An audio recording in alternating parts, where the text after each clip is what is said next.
Hi வணக்கம். So இன்னைக்கு நம்ம 29வது நாளுக்கான ஜிஎஸ் கேள்விகள் ஒரு 70 கேள்விகள் பார்க்க போகிறோம். ஸோ அந்த 70 கொஸ்டின்ஸ் பற்றின அந்த 30 கேள்விகள் பற்றின டீட்டெயில்ஸ் வந்து இன்னைக்கு பார்த்துடலாம். கேள்வி எண் பதிலாக நம்ம வந்து டிஸ்கஸ் பண்ணிடலாம். ஸோ ஃபர்ஸ்ட் வந்து இந்தியா கலப்பு பொருளாதார ஆதாரத்தை அறிமுகம் செய்த ஆண்டு எது? கலப்பு பொருளாதார ஆதாரத்தை அறிமுகம் செய்த ஆண்டு எது? அதுபோல ஆங்கிலேயர்கள் இதுக்கு பதில் பார்த்துடலாம். அந்தந்த இடத்துல ஆன்சர்ஸ் பார்த்துட்டு போயிடலாம். ஸோ இதுக்கு வந்து 1948 1948. சரி, ஓகே. அடுத்தது ஆங்கிலேயர்கள் அறிமுகம் செய்த ஏஞ்சலினா நாணயம் எந்த வகையை சார்ந்தது? ஆங்கிலேயர்கள் அறிமுகம் செய்த ஏஞ்சலினா நாணயம் எந்த வகையை சார்ந்தது? ஸோ இதற்கான பதில் வந்து வெள்ளி வெள்ளி நாணயம். மின்னணு பொருள்கள் ஏற்றுமதியில் முதலிடம் வகிக்கும் மாநிலம் எது? மின்னணு பொருட்கள் ஏற்றுமதியில் முதலிடம் வகிக்கும் மாநிலம் வந்து தமிழ்நாடு. அம்மா ஊட்டச்சத்து பெட்டகம் திட்டம் தொடங்கப்பட்ட ஆண்டு எது? அதற்கான பதில் வந்து 2019. பிக்மி PICME இணையதளத்தின் நோக்கம் என்ன அப்படின்னா, இதோட நோக்கம் என்ன சொல்றோம்? தாய்மார் மற்றும் பச்சிளம் குழந்தைகள் குறித்த தரவுகளை பராமரித்தல். தாய்மார் மற்றும் பச்சிளம் குழந்தைகள் குறித்த தரவுகளை பராமரித்தல். மக்களுடன் முதல்வர் திட்டம் தொடங்கப்பட்ட ஆண்டு எது? டிசம்பர் 18 2023. நெய்தல் மீட்சி இயக்கம் தொடங்கப்பட்ட ஆண்டு எது அப்படின்னா ஜனவரி 10 2024. முதலமைச்சரின் பசுமை ஆய்வு திட்டம் தொடங்கப்பட்ட ஆண்டு எது? இதற்கான பதில் வந்து ஆகஸ்ட் 21 2024. கஞ்சிராங்குளம் பறவைகள் சரணாலயம் எங்கு அமைந்துள்ளது? இதற்கான பதில் வந்து ராமநாதபுரம் மாவட்டம். வடுவூர் பறவைகள் சரணாலயம் எங்கு அமைந்துள்ளது? வடுவூர் பறவைகள் சரணாலயம் வந்து திருவாரூர் மாவட்டம். புலிகள் பாதுகாப்பு திட்டம் தொடங்கப்பட்ட ஆண்டு எது? இது வந்து 1973. நம்ம நிறைய துணை கேள்விகள் பேசுறது உண்டு. ஞாபகம் வச்சுக்கணும். நீங்க வந்து அது சார்ந்த துணை கேள்விகள் ஞாபகம் வரும்போதெல்லாம் படிச்சுக்கணும். அப்போதைக்கு அப்போ அந்தந்த இடத்துல படிச்சுட்டு வந்துருக்கும். எடுத்துக்காட்டா இப்போ வந்து இந்தியாவின் தேசிய விலங்கு வந்து முதல்ல சிங்கம் தான் இருக்கும். நேஷனல் அனிமல் ஆஃப் இந்தியா வந்து சிங்கம் தான் இருக்கும். அதன் பிறகுதான் வந்து புலி வந்து அறிவிக்கப்படும். ப்ராஜெக்ட் டைகர் வந்த அந்த இயர்ல தான். ஸோ அப்போ அதை ரிலேட்டடா நீங்க வந்து படிச்சு வச்சுக்கணும். உலகில் மிக அதிக அளவு மழை பெறும் மவுசின்ரம் பகுதியின் சராசரி மழை அளவு எவ்வளவு? சராசரி மழை அளவு வந்து 1141 சென்டிமீட்டர் பர் இயர். ஒரு ஆண்டுக்கு 1141 சென்டிமீட்டர் மழை பெறுது. இந்தியாவின் ஒட்டுமொத்த மழைப்பொழிவில் தென்மேற்கு பருவக்காற்றின் பங்களிப்பு எவ்வளவு? இந்த தென்மேற்கு பருவக்காற்று நல்லா கிளியரா புரிஞ்சுக்கணும். இந்தியான்னு வச்சுக்கோங்க. இப்போ இந்தியாவோட சீசனை நாளா பிரிச்சிருக்கோம். முதல்ல எடுத்தோடனே ஜனவரி முதல்ல நமக்கு வந்து குளிர்காலம். அதற்கு அடுத்ததுல கோடை காலம், வெயில் காலம் வந்துடுது. அதற்கு அடுத்ததுல தென்மேற்கு பருவக்காற்று காலம். அதை தான் நம்ம வந்து சவுத் வெஸ்ட் மான்சூன் சொல்றோம். அதற்கு அடுத்ததுல வடகிழக்கு பருவக்காற்று காலம். இந்த கோடை காலத்தோட முடிவுல வெயில் அதிகமா அடிக்கிறதுனால இந்திய பெருங்கடல்ல இருந்து காற்று போயிட்டு இது வந்து இந்தியாவின் தீபகற்ப பகுதியினால ரெண்டா பிரிஞ்சு அரபிக்கடல் கிளை, அது போல வந்து வங்காள விரிகுடா வங்கக்கடல் கிளையும் பிரிஞ்சு அதுக்கப்புறம் இது இந்த பக்கம் எல்லாம் மலையை கொடுத்து திரும்ப இமயமலை வரைக்கும் போகும். இது அப்படியே போயிட்டு திரும்ப இந்த இமயமலையோட கிழக்கு பகுதிகளில் இருந்து திரும்பி இங்கே வரும். இந்த இடத்துல நம்ம படித்தோம் இந்தியாவின் அதிக மழை பெறும் பகுதி மவுசின்ராமர். இந்த ரெண்டு காற்றுகளும் திரும்பி வரும்போது அதற்கு பேர் வந்து நம்ம ரிட்ரீட்டிங் மான்சூன் அப்படின்னு பேர் இருக்கும். பின்னடையும் பருவக்காற்று. இது வெறும் ட்ரை விண்டா வரும். இந்த பின்னடையும் பருவக்காற்று திரும்ப வங்கக்கடலை கடக்கும் போது இதுல அதிக ஈரப்பதம் லோடாகி திரும்ப வரும்போது அதற்கு பேர் வடகிழக்கு பருவக்காற்று. இது நம்ம புவியியல் படிக்கும் போது முழுமையா படிப்போம். பட் இப்போதைக்கு இந்தியாவின் ஒட்டுமொத்த மழைப்பொழிவில் தென்மேற்கு பருவக்காற்றின் பங்களிப்பு எவ்வளவு அப்படின்னா தென்மேற்கு பருவக்காற்றின் பங்களிப்பு வந்து 75%. 75% ஞாபகம் வச்சுக்கணும். அதுபோல ஷீபாக்ஸ் என்ற திட்டம் என்ற எந்த சட்டத்தின் அடிப்படையில் உருவாக்கப்பட்டது? இந்த ஷீபாக்ஸ் அப்படிங்கிறது எந்த சட்டத்தின் அடிப்படையில் உருவாக்கப்பட்டது அப்படின்னா போஷ் போஷ் 2013. போஷுக்கான அக்ரோனிம் என்ன நீங்க வந்து கமெண்ட் பண்ணுங்க. அதே போல போக்சோ, இந்த போக்சோலையும் ஆண்டு மற்றும் இதோட விளக்கம், அதாவது பிரிவென்ஷன் ஆஃப் சில்ட்ரன் அந்த மாதிரி சொல்லுவாங்க. அந்த அந்த விளக்கம் அந்த போஷ் வந்து எந்த ஆண்டு அறிமுகப்படுத்தப்பட்டது, அதே போல எந்த ஆண்டு திருத்தம் மேற்கொள்ளப்பட்டது, ரெண்டையுமே நீங்க வந்து கமெண்ட் பண்ணலாம். ரெண்டு ரொம்ப ரொம்ப இம்பார்ட்டன்ட். இது பொறுத்த வரைக்கும் போஷ் 2013. தமிழ்நாடு மகளிர் மேம்பாட்டுக் கழகம் உருவாக்கப்பட்ட ஆண்டு எது? தமிழ்நாடு மகளிர் மேம்பாட்டுக் கழகம் 1983. தேசிய மகளிர் தினம் எப்போது அனுசரிக்கப்படுகிறது? இது நல்ல கிளியரா புரிஞ்சுக்கணும். இதுல வந்து நம்ம தேசிய மகளிர் தினம் சொல்லியிருக்கோம். இந்திய மகளிர் தினம் ப்ராப்பரா வந்துட்டு கவனிச்சு வச்சுக்கோங்க. தேசிய மகளிர் தினம் வந்து பிப்ரவரி 19 அன்றைக்கு உருவாக்கப்பட்டது. மத்திய அரசு பெண்களுக்காக ஒருங்கிணைந்த சேவை மையத்தை தொடங்கிய ஆண்டு வந்து மத்திய அரசு பெண்களுக்காக ஒருங்கிணைந்த சேவை மையத்தை தொடங்கிய அந்த ஆண்டு வந்து ஏப்ரல் 2015. ஆச்சாரியா ராமமூர்த்தி குழு அமைக்கப்பட்டதன் நோக்கம் வந்து தேசிய கல்விக் கொள்கை 1986 மறு ஆய்வு செய்தல். தேசிய கல்விக் கொள்கை 1986 மறு ஆய்வு செய்தல். இப்போ ஒரு பாலிசி இருக்கு, நேஷனல் எஜுகேஷன் பாலிசின்னு. இது ரிலேட்டடாகவும் நம்ம வந்து டீட்டெயில்ஸ் கொடுத்துருக்கோம். தெளிவா வந்து நீங்க படிக்கணும்.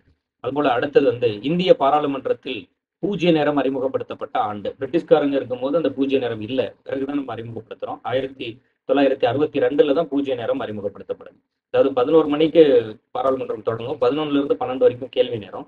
ஷார்ப்பா 12 மணிக்கு தொடங்குறதுனால அது பேர் பூஜ்ய நேரம். 12 மணில இருந்து 1 மணி வரைக்கும் பூஜ்ய நேரம், திரும்ப 2 மணி வரைக்கும் லஞ்சும், 2 டு 6 மணி வரைக்கும் பாராளுமன்றம் செயல்படும். இப்போ மதியத்துல 2 டு 6, காலையில 11 டு 1, இதுல 11 டு 12 கேள்வி நேரம், 11 டு 1 இதற்கு பேர் பூஜ்ய நேரம் பேர்.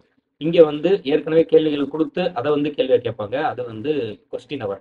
முன்கூட்டியே கேள்விகளை அறிவிக்காம கேள்வி கேட்டா அதற்கு பேர் பூஜ்ய நேரம். அதுதான் வந்து 12 டு 1ல நடக்கும். அரசு நெறிமுறை கோட்பாடுகள் மற்றும் அடிப்படை உரிமைகள் இந்திய அரசியலமைப்பின் மனசாட்சி என்று கூறியவர் யார்?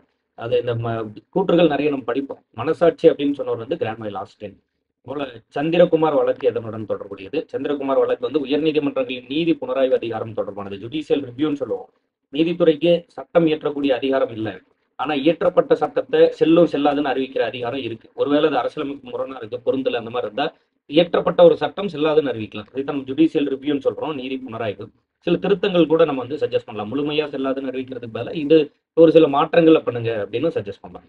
பட்டியல் மற்றும் பழங்குடியினர் பிரிவினரின் லோக்சபா இது மற்றும் சட்டமன்ற கீழவையின் இடஒதுக்கீடு, இது இல்லை இடஒதுக்கீடு, இட மற்றும் சட்டமன்ற கீழவையின் இடஒதுக்கீடு 10 ஆண்டுகள் நீட்டிப்பு செய்த சட்ட திருத்தம் எது? இந்த ரிசர்வேஷனை 10 இயர்ஸ் எக்ஸ்டெண்ட் பண்ண அந்த சட்ட திருத்தம் வந்து 104வது சட்ட திருத்தம் 2019.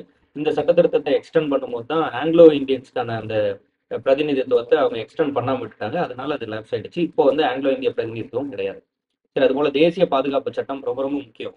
தேசிய பாதுகாப்பு சட்டம் வந்து 1980. இதை நம்ம வந்து நேஷனல் நேஷனல் செக்யூரிட்டி ஆக்ட் அப்படின்னு சொல்லுவோம், நாசா அப்படின்னு சொல்லுவோம். இப்போ ஏதாவது ஒரு அரசியல் தலைவர்கள் வந்து மேடையில வந்து அரசை விமர்சிச்சு பேசுறாங்க அல்லது ஏதாவது ஒரு சூழல் வரும்போது கூட நீங்க கவனிச்சு பார்த்தீங்கன்னா தெரியும், தேசிய பாதுகாப்பு சட்டத்துல அவங்களை வந்து கைது பண்றோம் அப்படின்னு சொல்லுவாங்க. ஸோ அப்போ நாட்டுக்கு, நாட்டின் பாதுகாப்புக்கு எதிராக பேசினாவோ செயல்பட்டாவோ அது கைது பண்ணக்கூடிய அந்த சட்டம் தான் வந்து தேசிய பாதுகாப்பு சட்டம் 1980. ஆங்கிலத்தில் நேஷனல் செக்யூரிட்டி ஆக்ட் அப்படின்னு சொல்றோம். பொன் மாளிகை துஞ்சிய சோழன் என்று அழைக்கப்படுபவர் யார்? நல்ல கொஸ்டின் இது. சுந்தர சோழன் அவர்கள். அதுபோல மும்முடி சோழன் என்று அழைக்கப்பட்டவர் யார்? மும்முடி சோழன் வந்து ராஜராஜ சோழன். நாதிர்ஷா படையெடுப்பு நடைபெற்ற ஆண்டு, நாதிர்ஷா படையெடுப்பு வந்து 1739. அதுபோல இந்தியாவில் முதலில் பீரங்கி படை பயன்படுத்தியதாக அறியப்படும் போர் வந்து முகலாயர்களே பயன்படுத்திடுவாங்க. பர்டிகுலரா பாபர் பயன்படுத்துவார். முதல் முகலாய மன்னன் அவர் வந்து முதலாம் பானிபட் போர் 1526 நடக்கும். அப்பவே வந்து இந்த வெடிமருந்துகளை அறிமுகப்படுத்தி வச்சுறாரு. பர்டிகுலரா அந்த பீரங்கி வந்து பயன்படுத்துறாரு. அது போல அடுத்தது வந்து ஒரு நாளில் அதிகபட்ச மற்றும் குறைந்தபட்ச வெப்பநிலை அளக்க பயன்படும் வெப்பநிலை மானி எது அப்படின்னா அதற்கான பேர் வந்து பெரும சிறும வெப்பநிலை மானி அப்படின்னு சொல்லுவோம். ஒரு நாளோட அதிகபட்சம், இப்போ ஒரு நாள் அதிகபட்ச 2 AM வந்து அதோட குறைவான வெப்பநிலையும், 2 PM வந்து அதோட அதிகபட்ச வெப்பநிலையும் நம்மளால வந்து மெஷர் பண்ண முடியும். கான்பூர் சதி வழக்கு நடைபெற்ற ஆண்டு எது? கான்பூர் சதி வழக்கு வந்து 1924.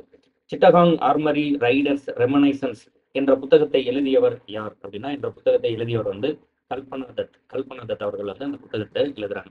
ஒரு முறை ரிவிஷன் பண்ணிடலாம் இன்னைக்கான 30 கேள்விகளை. நீங்க வந்து அதை ப்ராப்பரா பார்த்துக்கலாம். 29வது நாள்ல இந்திய கலப்பு பொருளாதார ஆதாரத்தை அறிமுகம் செய்த ஆண்டு வந்து 1948. ஆங்கிலேயர்கள் அறிமுகம் செய்த ஏஞ்சலினா நாணயம் இந்த வகையை சார்ந்தது, வெள்ளி. மின்னணு பொருள் ஏற்றுமதியில் முதலிடம் வகிக்கும் மாநிலம் தமிழ்நாடு. அம்மா ஊட்டச்சத்து பெட்டகம் திட்டம் தொடங்கப்பட்ட ஆண்டு 2019. PICME பிக்மி இணையதளத்தின் நோக்கம் தாய்மார் மற்றும் பச்சிளம் குழந்தைகள் குறித்த தரவுகளை பராமரித்தல். மக்களுடன் முதல்வர் திட்டம் தொடங்கப்பட்ட ஆண்டு எது? டிசம்பர் 18, 2023. நெய்தல் மீட்சி இயக்கம் தொடங்கப்பட்ட ஆண்டு எது? ஜனவரி 10, 2024. முதலமைச்சரின் பசுமை ஆய்வு திட்டம் தொடங்கப்பட்ட ஆண்டு எது? ஆகஸ்ட் 21, 2024. கஞ்சிராங்குளம் பறவைகள் சரணாலயம் எங்கு அமைந்துள்ளது? ராமநாதபுரம் மாவட்டம். அதுபோல வடுவூர் பறவைகள் சரணாலயம் எங்கு அமைந்துள்ளது? திருவாரூர் மாவட்டம். புலிகள் பாதுகாப்பு திட்டம் தொடங்கப்பட்ட ஆண்டு எது? 1973. உலகில் அதிக அளவு மழை பெய்யும் மவுசின்ராம் பகுதியின் சராசரி பொழிவு எவ்வளவு அப்படின்னா 1141 சென்டிமீட்டர் ஒரு ஆண்டுக்கு. இந்தியாவின் ஒட்டுமொத்த மழைப்பொழிவில் தென்மேற்கு பருவக்காற்றின் பங்களிப்பு எவ்வளவு அப்படின்னா 75%. ஷீபாக்ஸ் என்ற திட்டத்தின் அடிப்படையில் எந்த சட்டத்தின் அடிப்படையில் உருவாக்கப்பட்டது அப்படின்னா போஷ் சட்டம் 2013. போக்சோ கேள்வி கேட்டிருந்தோம், ஞாபகம் வச்சுக்கணும். தமிழ்நாடு மகளிர் மேம்பாட்டுக் கழகம் உருவாக்கப்பட்ட ஆண்டு 1983. தேசிய மகளிர் தினம் எப்போது அனுசரிக்கப்பட்டது? பிப்ரவரி 19. மத்திய அரசு பெண்களுக்காக ஒருங்கிணைந்த சேவை மையத்தை தொடங்கிய ஆண்டு வந்து ஏப்ரல் 1, 2015. ஆச்சாரிய ராமமூர்த்தி குழு அமைக்கப்பட்டதன் நோக்கம் என்ன? ஆச்சாரிய ராமமூர்த்தி குழு அமைக்கப்பட்டதன் நோக்கம் தேசிய கல்விக் கொள்கையை 1986 மறு ஆய்வு செய்தல். தேசிய கல்விக் கொள்கை 1986 மறு ஆய்வு செய்தல். இந்திய பாராளுமன்றத்தில் பூஜ்ய நேரம் அறிமுகம் செய்யப்பட்ட ஆண்டு எது? 1962. அரசு நெறிமுறை கோட்பாடுகள் மற்றும் அடிப்படை உரிமைகள் இந்திய அரசியலமைப்பின் மனசாட்சி என்று கூறியவர் கிரான்வெல் ஆஸ்டின். போல சந்திரகுமார் வழக்கு எதனுடன் தொடர்புடையது? உயர்நீதிமன்றங்களின் நீதி புனராய்வு அதிகாரம் தொடர்புடைய வழக்கு. பட்டியல் மற்றும் பழங்குடியினர் பிரிவினர் லோக்சபா இடஒதுக்கீடு மற்றும் சட்டமன்ற கீழவையின் இடஒதுக்கீடு 10 ஆண்டுகள் நீட்டிப்பு செய்த சட்ட திருத்தம் 104 சட்ட திருத்தம் 2019. தேசிய பாதுகாப்பு சட்டம் இயற்றப்பட்ட ஆண்டு 1980. பொன் மாளிகை துஞ்சிய சோழன் என்று அழைக்கப்பட்டவர் சுந்தர சோழன். மும்முடி சோழன் என்று அழைக்கப்பட்டவர் ராஜராஜ சோழன். நாதிர்ஷா படையெடுப்பு நடைபெற்ற ஆண்டு 1739. இந்தியாவில் முதலில் பீரங்கி படை பயன்படுத்தப்பட்டதாக அறியப்படும் போர் முதலாம் பானிபட் போர் 1526. ஒரு நாளில் அதிகபட்ச மற்றும் குறைந்தபட்ச வெப்பநிலையை அளக்க பயன்படும் வெப்பநிலை மானி எது? பெரும சிறும வெப்பநிலை மானி. கான்பூர் சதி வழக்கு நடைபெற்ற ஆண்டு எது? 1924. சிட்டகாங் ஆர்மரி ரைடர்ஸ் ரெமனைசன்ஸ் என்ற புத்தகத்தை எழுதியவர் யார்? கல்பனா தத் என்ற புத்தகத்தை எழுதியவர் கல்பனா தத். ஸோ இன்னைக்கான 30 கேள்விகள் பார்த்துட்டோம். தொடர்ந்து நம்ம படிக்கலாம். அடுத்தடுத்த வீடியோவில் நம்ம சந்திப்போம். தொடர்ச்சியாக படிங்க. எவ்வளோ முடியுமோ அவ்வளோ தூரம் இந்த நாளில் அதிக உழைப்பை போட்டு நல்லா இந்த நாளில் பயன்படுத்திக்கோங்க. Keep supporting us. தேங்க்யூ.